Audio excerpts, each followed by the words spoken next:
Welcome to Penrose Learning, where we make understanding easy. Start by diagnosing basic problems that block the App Store in iOS 26. Restart your iPhone by powering it off and then on. A simple reboot clears temporary cache and network glitches that stop connections.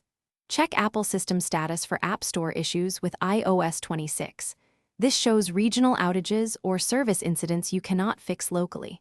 Verify your Wi-Fi or cellular connection and test with another app. If other apps load fine, the issue is specific to the App Store and needs targeted steps next. If the basics do not resolve the issue, move to network and account fixes. Reset network settings to restore DNS, Wi-Fi, and cellular defaults. This removes saved Wi-Fi passwords, so have them ready before you reset.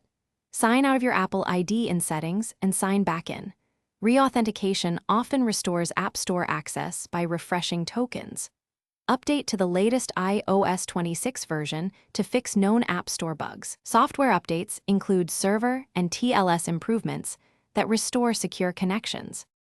Use advanced remedies if problems persist despite previous steps.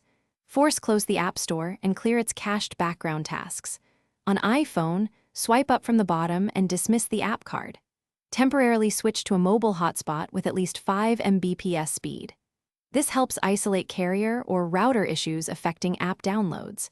If the App Store still cannot connect, contact Apple support for account or server-side help. Consider recovery mode or a full backup restore only as a last resort to avoid data loss. Thanks for watching. If this was helpful, leave a like and consider subscribing. See you next time.